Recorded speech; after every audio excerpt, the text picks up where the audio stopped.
Deus Santo, Filho bendito, Espírito Santo, nós louvamos a Ti, Pai, Filho e Espírito Santo, porque nós temos a Escritura em nossa mão.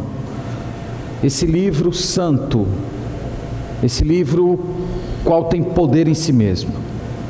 E nós necessitamos muito da graça, da iluminação, para compreender com a alma as palavras escritas aqui. E nós clamamos que isso ocorra essa noite, Pai. Venha ao nosso encontro, ilumina-nos, abra os nossos olhos. Nós queremos perceber, nós queremos compreender com o nosso coração, experimentar de fato uma transformação profunda, real, através do poder da Tua Palavra. Então venha a nós, Senhor, e nos abençoa nesse instante. Nós oramos no nome de Jesus. Amém. Vamos abrir, irmãos, na primeira carta de Pedro, capítulo 1, do verso 13 ao verso 21. Primeira carta de Pedro, capítulo 1, do verso 13 ao verso 21, vai ser a passagem, o parágrafo que nós queremos meditar essa noite, junto com os irmãos. Quero nos lembrar que essa é a quarta mensagem que nós estamos trazendo nessa série. Nós já falamos desde a primeira mensagem que essa carta é uma carta muito peculiar no Novo Testamento. Ela foi dada pelo Espírito Santo através do apóstolo Pedro para um grupo de cristãos que estava sendo profundamente perseguidos pelo Império Romano. No ano 64 depois de Cristo, o imperador romano chamado Nero, de uma forma maluca, ele incendiou a cidade de Roma. E ele, depois de fazer tal loucura, ele procurou um grupo para se tornar o bode expiatório desse evento. E como naquela época existiam muitas lendas, muitas mentiras, muitas calúnias que giravam em torno dos cristãos, ele percebeu que os cristãos seriam o bode expiatório ideal para aquele tipo de coisa. Então os nossos irmãos daquela época eram acusados de trazer uma espécie de conspiração para a derrubada do imperador e a entronização de um novo senhor, de um novo Kyrios, que era a palavra utilizada naquela época, para o império, e era um homem chamado Jesus. Então eles diziam que os cristãos tinham uma conspiração oculta, em que eles estavam tentando elevar um certo Cristo ao trono do império e derrubar o imperador de Roma. Mal sabiam eles que o Senhor Jesus nessa época já estava sentado ao trono ao lado do Pai. Mas os nossos irmãos eram acusados desse tipo de conspiração. Eles também eram acusados de participarem de rituais em que se comia carne e sangue. Se você não sabe o que era esse ritual em que supostamente os nossos irmãos comiam carne e sangue, fica mais uns poucos minutos aqui depois da pregação que você vai descobrir que ritual é esse. Também acusava os nossos irmãos de serem afogadores, eles matavam pessoas afogadas. Essa era mais uma das muitas calúnias que se corria a respeito dos nossos irmãos. Então, quando o imperador percebeu que existiam essas calúnias em torno dos nossos irmãos, e que o único bairro que não pegou fogo na ocasião em que Nero tacou fogo em Roma foi um bairro cristão, ele percebeu que era o álibi que ele precisava para iniciar uma grande perseguição. Eu falei para os irmãos que outras perseguições já haviam acontecido na história da igreja, mas essa é a primeira perseguição em nível estatal.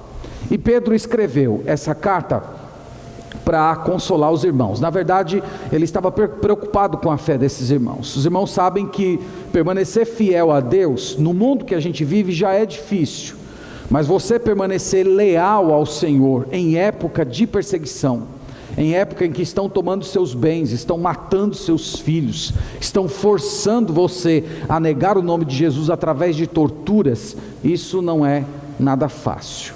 O próprio apóstolo Pedro, que escreveu essa carta, ele foi um dos martirizados, junto com o nosso irmão, o apóstolo Paulo.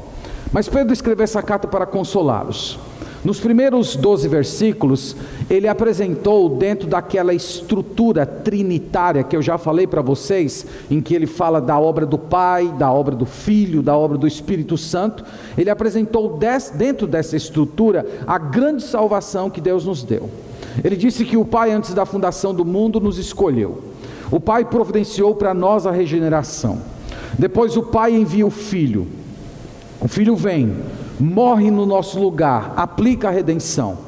E depois vem o Espírito Santo, que na colocação de Pedro, era um agente importantíssimo no Antigo Testamento, que estava inquirindo, que estava provocando a mente dos profetas, para que eles compreendessem a glória e os sofrimentos do Messias. Depois de falar tudo isso, depois de apresentar a grande salvação que Deus nos deu, Pedro parte para as implicações práticas, mostrando que esse conhecimento que nós temos da grande salvação que Deus nos deu, tem que produzir em nós uma espécie de comportamento. E aqui do verso 13 ao verso 21, ele apresenta a santidade como sendo a consequência esperada de todos aqueles que foram alcançados por essa salvação. Você percebe isso no verso 13, quando ele começa com essa conjunção, por isso. Por isso é para remeter a tudo que veio antes. O que ele falou antes? Ele falou da salvação, através do Pai, do Filho e do Espírito Santo. Aí ele vem, por isso, ou seja, diante de tudo que eu falei para vocês já, ele vai dizer, sejam santos. E é isso que nós queremos falar isso hoje. Meus irmãos, a palavra santo é uma palavra muito empregada nas Escrituras. Ela vem na raiz de diferente. Ela é usada nas Escrituras para se referir a algo que foi separado do uso comum e consagrado ao Senhor. A santidade nas Escrituras não é apenas um estilo de vida diferente do passado, mas é uma forma de viver que fica em oposição à vida dos incrédulos. Na verdade, o próprio apóstolo Pedro vai dizer que a santidade da qual ele vai falar é uma santidade que estranhava as pessoas. Se você olhar no capítulo 4, no versículo 4, ele fala isso. Ele diz assim, por isso, difamando-vos, estranham que não concorrais com eles ao mesmo excesso de devassidão. Então as pessoas que viviam no Império Romano, elas eram conhecidas por sua imoralidade, por sua idolatria. E Pedro diz, eles estranham que vocês não participam disso. Eles estranham. Então na antiguidade haviam rituais de orgia religiosa. É como se Pedro estava dizendo, eles se juntam para esses tipos de rituais, e quando eles não veem vocês participando, eles estranham isso. E ficam criticando vocês, ficam ofendendo vocês, porque vocês não estão concorrendo com eles, entrando na fila dos rituais de imoralidade, das adorações aos ídolos, das corridas de cavalos, das lutas de gladiadores. Vocês não participam de nada disso, eles estranham e eles criticam vocês. Então Pedro vai falar, irmãos, dessa vida santa. E tudo que você precisa ter em mente, previamente, para compreender essa mensagem, é que Pedro coloca isso como sendo uma consequência da sua salvação. Quer saber se você foi salvo? Quer saber se você é de Deus? Quer saber se o Espírito Santo vive em você, se você foi perdoado, regenerado? Olhe para a sua vida e veja se você foi santo, se você é santo. É isso que Pedro vai dizer. Então vamos ler a palavra do Senhor e tentar compreender melhor que Pedro deseja nos ensinar. Então, verso 13 do primeiro capítulo diz assim: por isso, cingindo o vosso entendimento, sede sóbrios e esperai inteiramente na graça que vos está sendo trazida na revelação de Jesus Cristo. Como filhos da obediência, não vos amoldeis às paixões que tinhas anteriormente na vossa ignorância.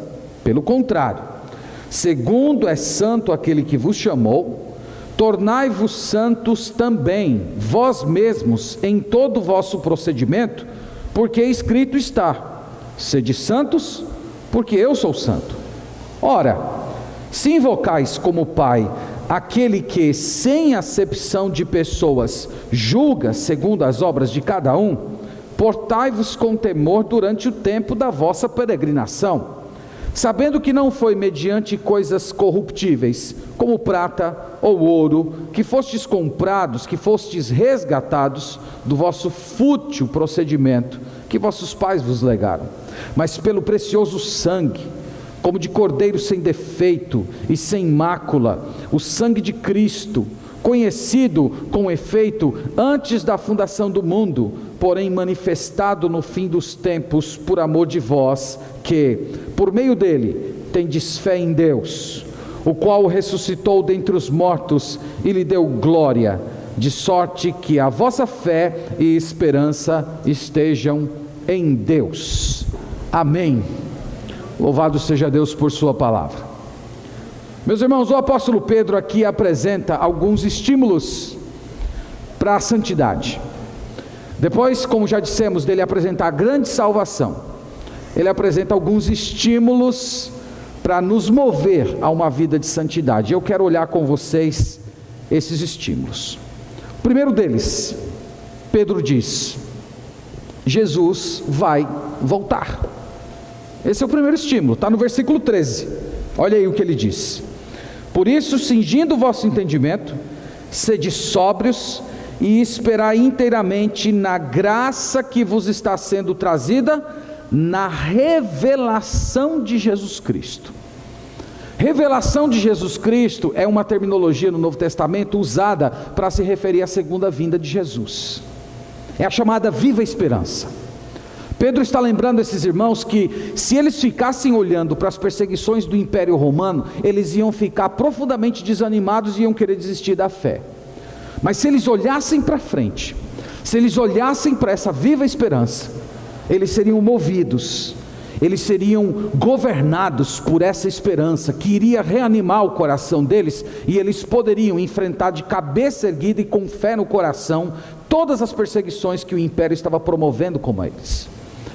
E Pedro apresenta algumas terminologias que não são tão comuns na língua portuguesa, porque são muito características da cultura oriental.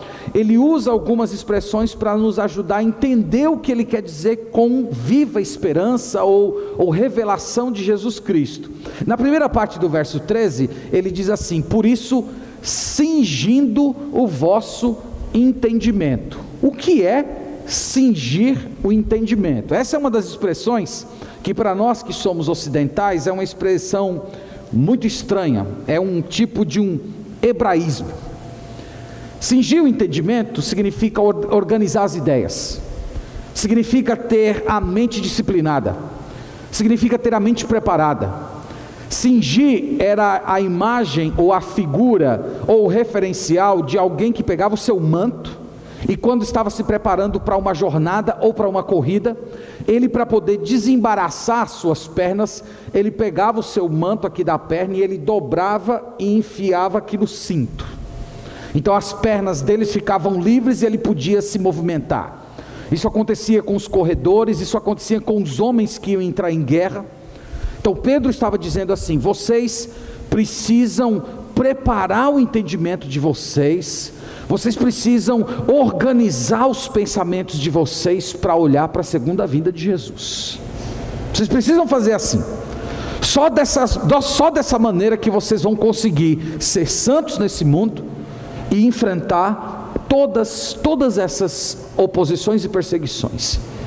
Então, irmãos, Pedro aqui está falando que para você olhar para Jesus, para você olhar para esse futuro, você tem que organizar sua mente. Ele está lembrando que tem muitas coisas, muitos fatos que concorrem dentro da nossa consciência, que tiram o nosso foco, que despreparam a nossa consciência, que faz a gente ficar distraído. Você já parou para pensar quantas vezes essa semana você lembrou desse fato? Jesus vai voltar, Jesus está prestes a voltar. Quantas vezes você lembrou disso? Por conta de tanta ocupação, tanta coisa, no caso daqueles irmãos, tantas perseguições, eles estavam distraídos disso. Aí Pedro diz: olha, do mesmo jeito que o soldado lá prepara a sua veste, focaliza, organiza a sua mente para o combate, façam a mesma coisa olhando para o futuro. façam a mesma coisa olhando para a segunda vinda de Jesus. Ele usa mais uma expressão: cingindo o vosso entendimento. O que ele diz aí? Sede sóbrios. Vocês sabem o que significa ser sóbrio? Ser sóbrio é o oposto de ser ou estar embriagado. Ser sóbrio é ser calmo, estável, controlado, ponderador. Alguém que não está sóbrio, alguém que está sob o efeito da embriaguez, é alguém que não tem clareza, é alguém que não enxerga a realidade do jeito que a realidade de fato é. É como se ele estivesse dizendo, irmãos, que a perseguição estava embebendo a consciência daqueles irmãos. A perseguição era tão profunda que estava fazendo com que eles não conseguissem ver a vida em todas as suas dimensões. Eles não conseguiam ver com clareza aquilo que Deus estava fazendo por eles e através deles. Então Pedro diz: para você olhar para o futuro, para você olhar para a segunda vinda, para você ser estimulado a continuar fiel no mundo cheio de perseguição, você precisa ter sobriedade, você precisa ter a mente preparada, você precisa ter uma mente ponderada. Irmãos, isso é fundamental. Ele repete isso várias vezes nesse livro. Se você olhar no capítulo 4, versículo 7, ele repete essa mesma ideia, dizendo: ora, o fim de todas as coisas está próximo, sede portanto criteriosos e sóbrios a bem das vossas orações. Então ele diz que essa sobriedade de mente, essa mente não embriagada pelas realidades das provações, das tentações, é a mente que deve estar por trás das nossas orações, das nossas petições. No capítulo 5, versículo 8, olha o que ele diz: sede sóbrios e vigilantes, o diabo vosso adversário anda em derredor, como leão que ruge procurando alguém para devorar. Vocês estão percebendo? Ele está chamando os crentes a essa atenção. Vocês precisam estar sóbrios. Está acontecendo uma destruição. O inimigo principal de vocês não é Nero, não é o imperador, é o diabo que está cercando vocês para destruir. Então percebam, meus irmãos, que essas realidades não mudaram, e Pedro está chamando a atenção da gente para tudo isso. Mas ainda no capítulo 1, no verso 13, depois dele dizer que nós temos que cingir o entendimento, que nós temos que ser sóbrios, ele dá mais uma ordem. Qual é a ordem? Esperai inteiramente na graça que vos está sendo trazida. Esperai inteiramente na graça. Irmãos, lembrem disso, ele está falando para a gente que está sofrendo perseguição. O que eles deveriam esperar? Eles deveriam esperar uma revolução que derrubasse o império? Eles deveriam ficar esperando que o imperador morresse e de repente surgisse um imperador que desse liberdade e parasse de perseguir os cristãos? Foi isso que ele fala? Ele diz: espere na graça, confie na graça, deposite todas as suas esperanças na graça de Deus. Não espere de governo, não espere de ninguém, não espere de pessoas. Confie no Senhor, agarre-se ao Senhor. Vocês percebem, irmãos, como é atual essa carta para a gente? Nós precisamos das mesmas coisas hoje. Tem tanta gente, né? A gente sempre está conversando com os irmãos, e tem tanta gente que está colocando esperanças em governos, ou em mudanças de governos, em transformações sociais, em transformações econômicas. Onde é que o povo de Deus deposita a sua esperança? Na graça do Senhor. É lá que nós depositamos a nossa fé, é lá que nós percebemos que as coisas podem melhorar. E Pedro escreve, irmãos, isso como sendo o primeiro estímulo para esses irmãos. Jesus vai voltar. Olhe para Jesus, focalize em Jesus, prepare o seu entendimento, sejam sóbrios, esperem isso com todo o coração. E em seguida ele apresenta o segundo estímulo. O segundo estímulo, depois de falar da segunda vinda, da vinda de Jesus, é: Deus é santo. Deus é santo. Verso 14, ele diz: como filhos da obediência, não vos amoldeis às paixões que tinhas anteriormente na vossa ignorância. Pelo contrário, segundo é santo aquele que vos chamou, tornai-vos santos também vós mesmos em todo o vosso procedimento, porque escrito está: sede santos, porque eu sou santo. Irmãos, Pedro chama esses irmãos de filhos da obediência, e ele não colocou isso aqui à toa. É como se ele estivesse preparando a consciência desses irmãos para a citação de Levítico 11, sede santos porque eu sou santo. O intuito de Pedro é dizer assim: meus filhos, vocês são filhos de Deus, Deus é santo, e se Deus é santo, vocês são filhos dele, vocês têm a semente de Deus, vocês precisam ser santos também. Ele diz assim: como filhos da obediência, não vos amoldeis às paixões que vocês tinham no tempo da ignorância. Então Pedro está falando que aquelas pessoas que de fato são de Jesus, elas não podem ficar mais nos moldes. Esse é o significado da palavra amoldar. Amoldar é entrar no molde. Ele diz que você, antes da sua conversão, você tinha certas paixões, você tinha certos desejos, você tinha certas cobiças, você tinha certos interesses, e você vivia dentro desse molde. A sua vida era ajustada ali. Só que agora você não é mais assim. Você não pertence mais a isso. Isso era o tempo que você era ignorante. Hoje você recebeu o conhecimento de Deus. Hoje você conhece o Senhor, você sabe que essas coisas são pecado, vocês sabem que essas coisas conduzem à destruição da nossa alma e da nossa comunhão com Deus, que essas coisas mataram Jesus na cruz. Pedro diz: vocês não podem mais desejar essas coisas. É como se você tivesse um manequim 40 e vocês estivessem tentando entrar no molde de um manequim 50. Pedro disse: não dá. Não é mais isso, você não pode mais assim. Jesus veio a você, Ele te deu o Espírito Santo, Ele te salvou. Você hoje não é mais um ignorante, você é um filho da obediência. Então eu quero que vocês percebam aqui que Pedro fala para a gente, meus irmãos, que tem dois moldes para a gente andar. Tem o molde das antigas paixões, tem o molde da época da ignorância, mas tem o molde do Filho de Deus, da Filha de Deus. E o apelo de Pedro é: vocês têm que viver de acordo com aquilo que vocês são. Vocês não são filhos de Deus? Vocês não receberam a nova natureza? A divina semente não está em você? Então ignore as paixões, não entre mais dentro desse molde. Nos seus relacionamentos, no uso do seu tempo, nas suas diversões, no uso do seu dinheiro, todas essas áreas precisam estar moldadas e estabelecidas dentro do conhecimento de Deus revelado nas Escrituras. Em termos simples, irmãos, Pedro está dizendo que a regeneração afeta o nosso comportamento. Aquela grande salvação que Deus deu, que Ele descreveu nos primeiros 12 versículos, essa salvação, ela precisa mudar a nossa vida. Onde não aconteceu mudança de vida, há de se questionar se de fato ocorreu salvação.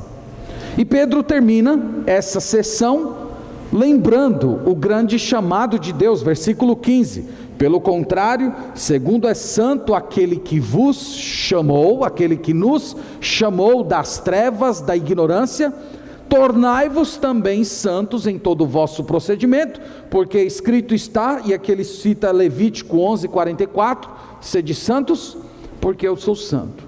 Ele está lembrando, irmãos, que Deus, quando apareceu para o povo de Israel, é por isso que ele está citando Levítico.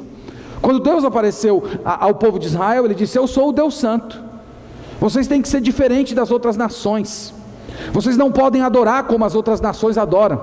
Vocês não podem viver como as outras nações vivem, porque eu sou o santo. Então eu exijo de vocês também tal santidade, tal separação. E Pedro diz que essa santidade precisa ser em todo o vosso procedimento. Não tem uma parte da sua vida que está excluída. Não tem um elemento da sua existência que você pode dizer: aqui Deus não entra, aqui é do meu jeito, aqui eu faço segundo as minhas convicções. Pedro está dizendo: é santidade em todo o vosso sentimento. Pedro está lembrando, irmãos, que nós fomos chamados para isso.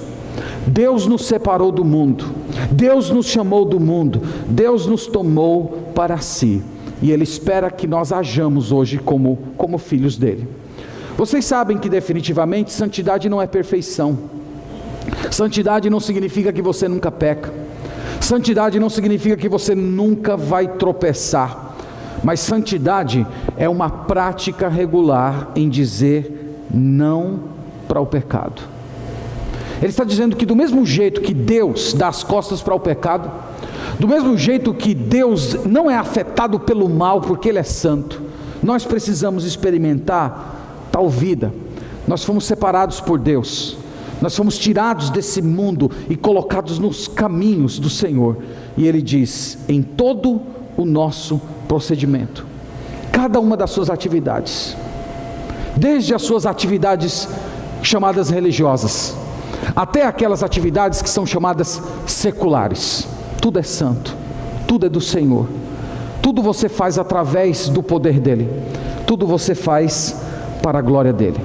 Esse é o segundo estímulo que Pedro apresenta para a gente, o estímulo da santidade de Deus. Eu diria que esse é um estímulo positivo. Em terceiro lugar, ele apresenta um estímulo negativo, mas é igualmente útil para a gente. Versículo 17 é o estímulo do julgamento de Deus. Veja aí comigo.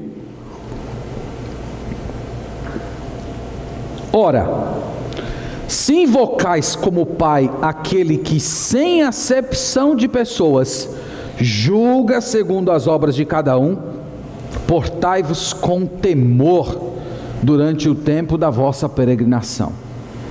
Ele falou da segunda vinda, ele falou da santidade de Deus, e agora ele dá mais um estímulo para aqueles irmãos serem santos.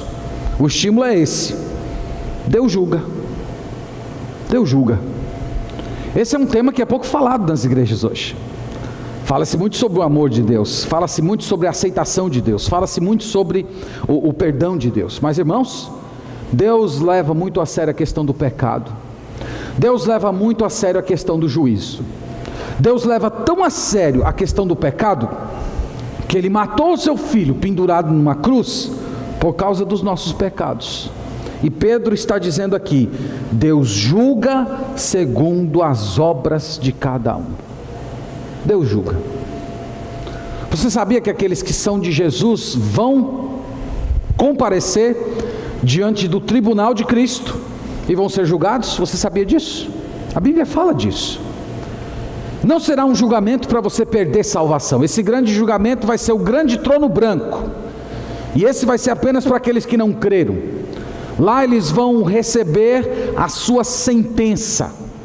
Mas a Bíblia fala de um julgamento de crentes. Romanos capítulo 14, você pode olhar comigo, e você vai ver que lá tem um julgamento para aqueles que são de Jesus, para aqueles que são convertidos.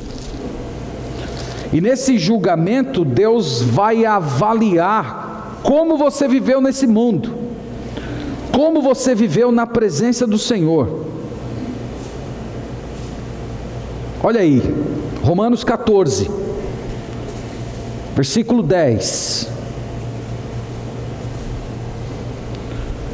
Romanos 14, verso 10, diz o seguinte: Tu, porém, por que julgas teu irmão? E tu, por que desprezas o teu? Pois todos compareceremos perante o tribunal de Deus, como está escrito: Por minha vida, diz o Senhor, diante de mim se dobrará todo o joelho, e toda língua dará louvores a Deus. Assim, pois, cada um de nós dará contas de si mesmo a Deus. Pedro aqui está escrevendo, aqui é Paulo, ele está escrevendo para crente, ele está escrevendo para uma igreja. E ele diz: todos nós vamos comparecer diante do tribunal de Deus. E Pedro está repetindo essa mesma ideia, dizendo que Deus julga, Deus leva a sério. E é por isso que lá no versículo que ele vem falando, versículo 17, ele diz: Ele julga sem acepção de pessoas, portanto, portai-vos com temor. Então o fato de você saber que Deus julga você deveria produzir temor no seu coração. Irmãos, quando a Bíblia fala de temor, ela não está falando daquele medo descontrolado que produz uma fuga de Deus. Mas eu quero dizer para você que envolve algum tipo de medo, sim. Eu vou chamar de um medo bom, um medo positivo. Você deveria ter medo de alguém que pode fazer a sua alma perecer eternamente no inferno. Você deveria ter um certo medo de alguém que pode mandar para você uma doença incurável, terrível. Você deveria ter medo de alguém que pode matar você nesse instante, agora. Uma pessoa que tem um poder desse sobre a nossa vida deveria ser temida. É por isso que nós não podemos afrontar essa pessoa, enfrentar essa pessoa, questionar essa pessoa. E eu quero dizer a vocês, irmãos, que esse tipo de temor é saudável. Esse tipo de temor restringe a gente de um bocado de coisa errada. Não sei se você já andou em algumas cidades do interior em que não tem fiscalização de trânsito, não tem limite de velocidade, não tem norma de uso de capacete. Você já viu como é que funciona lá? Eu tenho certeza que algumas vezes você já sentiu vontade de passar pelo vermelho. Não passou por quê? Tem um radarzinho lá, né? 7 pontos na carteira, uma facada no bolso. Não, é melhor chegar atrasado mesmo. Não é assim? Então essa fiscalização produz em você em algum temor. Aqui o texto está dizendo que tem uma fiscalização que não falha. Deus está vendo, Deus está olhando. E o texto sagrado aqui diz que Ele julga sem acepção de pessoas. Isso é, Ele não faz diferença não. Não é porque você é herdeiro de Deus significa que você pode se comportar como você quer. Se você é um herdeiro de Deus, mas está vivendo como um ímpio, Deus vai tratar você como um ímpio. É o que o texto está dizendo. E Pedro está apresentando isso, irmãos, como sendo um impulso para a santidade. Porque quando nós pensamos em Deus, nós pensamos nesse rigor justo que Deus tem com o pecado, isso restringe as nossas paixões, isso restringe os nossos impulsos. É como se em alguns momentos da nossa vida, eu acho que você há de concordar comigo, que em certos momentos da nossa existência, parece que o amor de Deus não nos satisfaz, não porque o amor de Deus não nos seja suficiente, mas porque às vezes o pecado parece que nos enfeitiça, e é nesse momento que a restrição de Deus chega através desse rigor santo. Eu não vou fazer isso, senão Deus vai me castigar. Senão Deus vai pesar sua mão em mim, senão Deus vai me punir, Deus vai me derrubar do alto do meu orgulho, Deus vai quebrar o meu coração que não se arrepende. É isso que Pedro está trazendo para esses irmãos.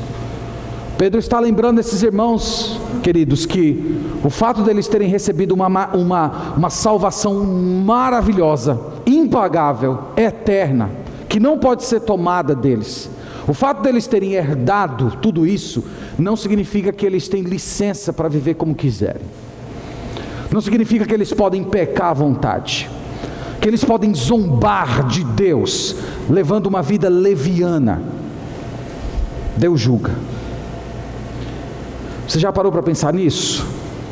Eu espero sinceramente que o Espírito Santo de Deus faça o seu coração tremer diante dessa verdade. Deus julga, meus irmãos. Deus não se permite ser zombado. Aquilo que o homem planta, ele ceifa. E ele termina essa sessão no final do versículo 17, dizendo que nós temos que nos portar com temor durante o período da nossa peregrinação. Aqui é mais um fato importante para aqueles irmãos que estavam sofrendo, importante para a gente também. Pedro está dizendo: lembrem que vocês são peregrinos. Em outras palavras, vocês não são cidadãos de Roma. Vocês não podem ficar esperando serem aceitos, respeitados, amados pelo império. Você não pode esperar que os imperadores desse mundo tratem vocês bem, porque vocês não são desse povo. Vocês não pertencem a esse plano. Não tenham medo do imperador. Temam a Deus. É Deus que deve ser temido. Então Pedro está falando de santidade. Ele disse: Jesus vai voltar, Deus é santo, temam a Deus, Deus vai julgar. E em quarto lugar, ele apresenta aquele estímulo que eu vou chamar de estímulo positivo. Deus ama, o amor de Deus. Verso 18: sabendo que não foi mediante coisas corruptíveis, como prata ou ouro, que fostes resgatados do vosso fútil procedimento que vossos pais vos legaram, mas pelo precioso sangue, como de cordeiro sem defeito e sem mácula, o sangue de Cristo, conhecido com efeito antes da fundação do mundo, porém manifestado no fim dos tempos por amor de vós, que, por meio dele, tendes fé em Deus, o qual o ressuscitou dentre os mortos e lhe deu glória, de sorte que a vossa fé e esperança estejam em Deus. Ele fala antes de um estímulo que nós chamamos de negativo. Deus julga. Agora é um estímulo positivo. Deus ama. E essa, irmãos, podemos dizer que é a motivação suprema para a nossa vida de santidade. Pedro aqui começa lembrando que eles foram comprados por um preço muito alto. Não foi prata, não foi ouro, foi o sangue de Jesus. Eles precisavam lembrar disso. Vocês já pararam para pensar que a gente esquece isso com facilidade? Eu creio que essa é uma das razões pelas quais Deus nos deu a ceia do Senhor. A ceia do Senhor força a gente a lembrar. Esse sangue representado nesse cálice aqui é o meu pagamento, é o preço da minha redenção. Então Pedro está lembrando: vocês estão derramando sangue, o imperador está derramando o sangue de vocês nas arenas, vocês estão sendo mortos por feras, assassinados por gladiadores. Tem um sangue precioso, um sangue sem mácula, que foi derramado poucos anos atrás, 30 anos atrás, o sangue do Filho de Deus. E esse sangue foi derramado como um pagamento. É por isso que ele usa a palavra resgate. Essa palavra resgate era o pagamento que se fazia por um escravo.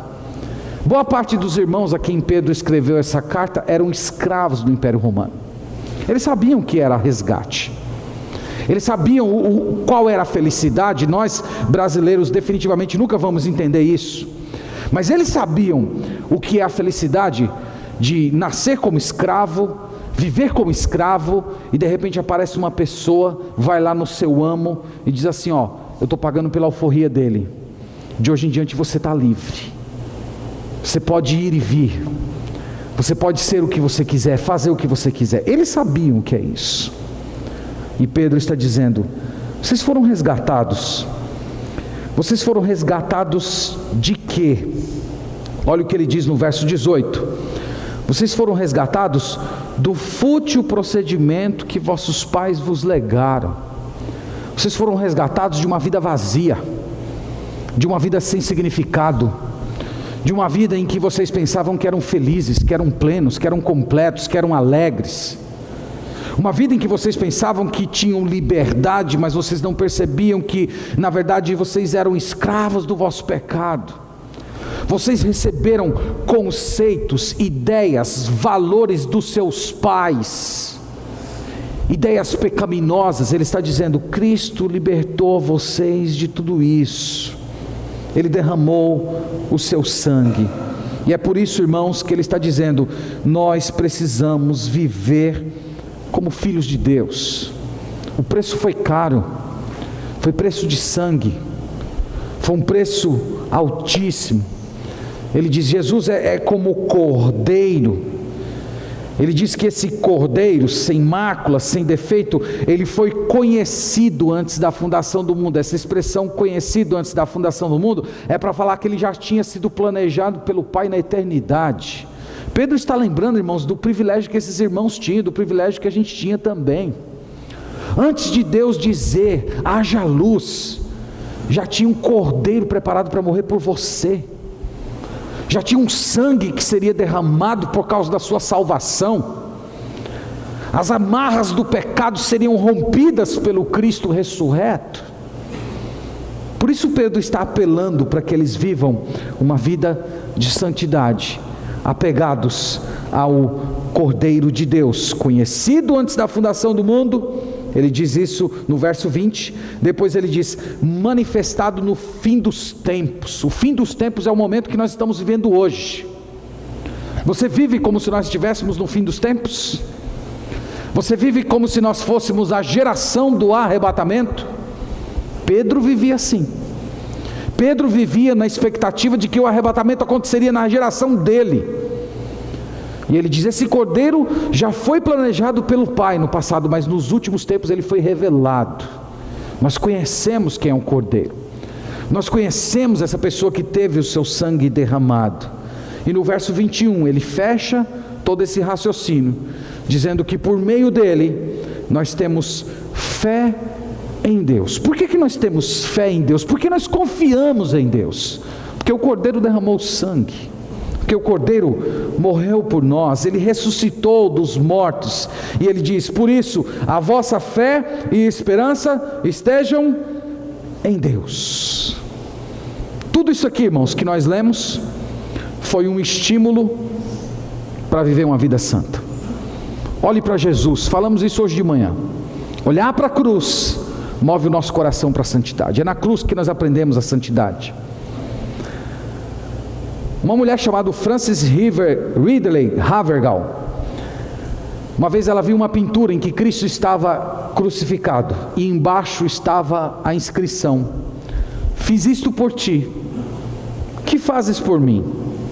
E ela escreveu alguns versos, e não gostou muito daqueles versos, pegou aquele papel, embolou o papel, e jogou na lareira da sua casa, e o papel ficou ali perto do fogo, e não pegou fogo. E o pai dela foi lá e pegou aquele papel e mexeu e conseguiu salvar a letra. E diz assim, vamos publicar isso. E foi o hino que nós cantamos hoje. Morri na cruz por ti. Que fazes tu por mim? Eu creio que essa é uma boa pergunta para a gente fazer essa noite. Cristo morreu por nós. O que é que nós vamos fazer? O que Ele requer de nós? Ele requer de nós santidade, irmãos. Não tem uma outra vida, não tem uma outra proposta, não tem um outro modo de existência que vale a pena viver. Caminhando aqui para as nossas conclusões, queria lembrar os irmãos que até agora o capítulo 1 apresentou dois grandes temas: salvação e santidade. Primeiro ele diz o que Deus fez por nós. Segundo ele diz o que nós devemos fazer uma vez que recebemos a salvação. Ele começou o primeiro capítulo dizendo que nós somos eleitos. E às vezes as pessoas gostam de perguntar, como é que eu sei se eu sou um eleito de Deus? Como é que eu sei se eu for um escolhido de Deus? Olhe para a sua vida. Você tem santidade? Você tem pureza de coração? Você está enfrentando o pecado? Você tem desejo por Deus? São nessas coisas que nós percebemos a nossa eleição. E essas duas coisas estão interligadas: salvação e santificação. No mesmo fôlego em que ele diz que nós fomos eleitos, ele diz que nós precisamos ser santos. Então, meus irmãos, o fato de que a salvação do começo ao fim é uma obra de Deus, isso não significa que eu não tenho responsabilidade. Isso não significa que eu tenho que fazer aquilo que eu quero. Na Bíblia, a soberania de Deus e a responsabilidade humana andam juntas, só na cabeça dos teólogos que não andam, mas nas Sagradas Escrituras elas andam. E o que Pedro está dizendo aqui para todos nós é que junto com a salvação, o Espírito Santo de Deus coloca no seu coração disposição de obedecer, desejo de conhecer a Deus, desejo de estar na presença do Senhor. Vai ser mais ou menos assim, no final das contas. Um dia nós cremos em Jesus. Um dia nós tivemos um grande desejo no nosso coração de dar as costas para o pecado e andar com o Senhor. E nós tivemos um desejo de viver uma vida de santidade. E quando nós chegarmos no fim, no dia em que nós tivermos corpos transformados, nós vamos olhar para trás e dizer, na verdade, tudo foi obra de Deus. Na verdade, esse desejo que eu tive de crer, de ser santo, tudo isso foi o Senhor que colocou dentro do meu coração. eu quero lembrar vocês que o tema da carta é sofrimento, como já temos falado. O tema da carta é para ensinar a gente como viver nesse mundo. Nós não estamos vivendo, louvado seja Deus, ainda, num ambiente de perseguição. O governo não está matando os nossos filhos, tomando nossas casas. Sei que os impostos estão pesados, né? Mas ainda não tivemos as nossas casas tomadas. Mas essa carta, irmãos, ensina para a gente como nós vivemos num mundo corrompido. Nós vivemos olhando para a nossa salvação. Nós vivemos olhando para a vinda do Senhor Jesus Cristo. O que essa carta está ensinando para a gente é que, independente do que aconteça nesse mundo, seja um mundo em que você está enfrentando profunda perseguição, ou num mundo em que você está com muita tranquilidade, Deus requer algo de você. Deus deseja que você seja santo. Quando nós somos santos, nós nos interessamos pelas Escrituras. Nós queremos ler esse livro e entender o que agrada a Deus e o que desagrada a Deus. Quando nós somos santos, nós desejamos realizar todos os nossos deveres para agradar a Deus e não agradar as pessoas. Quando nós somos santos, nós não nos preocupamos apenas com as nossas ações, nós nos preocupamos com o nosso interior, nós nos preocupamos com aquilo que está dentro do nosso coração. Quando nós somos santos, tanto os nossos deveres secretos como os deveres públicos, nós realizamos para o Senhor com espírito de louvor a Ele. Quando nós somos santos, nós respeitamos a nossa consciência. Quando a nossa consciência revela que nós estamos andando longe do Senhor, isso golpeia o nosso coração. Por outro lado, quando a nossa consciência se coaduna com a palavra de Deus, isso traz conforto para a gente. Quando somos santos, irmãos, nós reavaliamos as nossas amizades.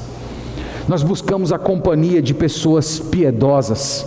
Nós não buscamos os orgulhosos, os cobiçosos, os ambiciosos, os mundanos, os que vivem na imoralidade, na idolatria. Nós queremos estar cercados de pessoas santas. Quando nós somos santos, nós nos preocupamos com o Senhor.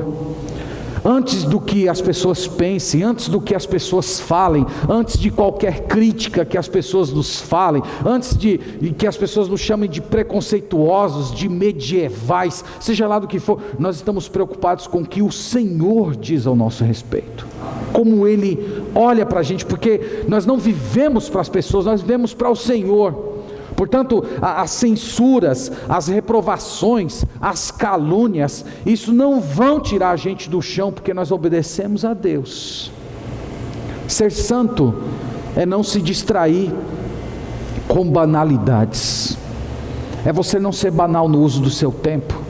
Ser santo é você desejar mais a Deus. Eu quero mais do Senhor, quero mais, fome de Deus, sede de Deus, como Moisés, que depois de todas aquelas maravilhas que aconteceram no Sinai, ele ainda é capaz ousadamente de dizer assim: Senhor, eu quero ver a tua glória.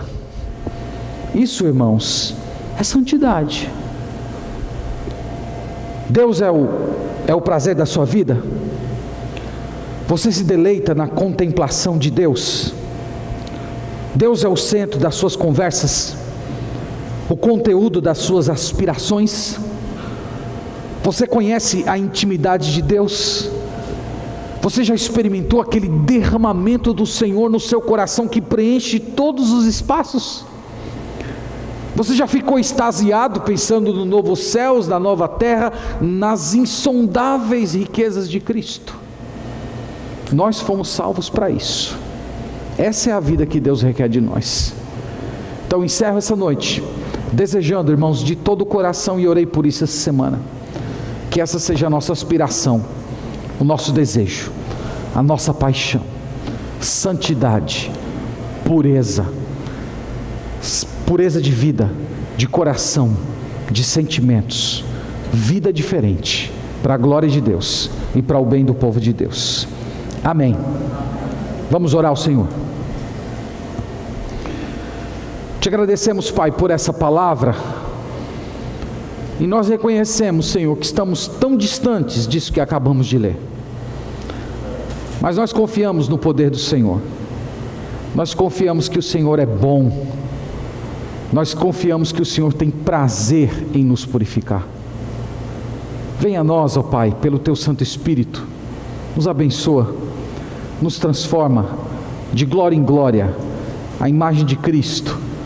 Que nós, ó Deus, sejamos de fato santos, puros, crescentes no temor, no desejo pelo Senhor, na aspiração pela Tua glória.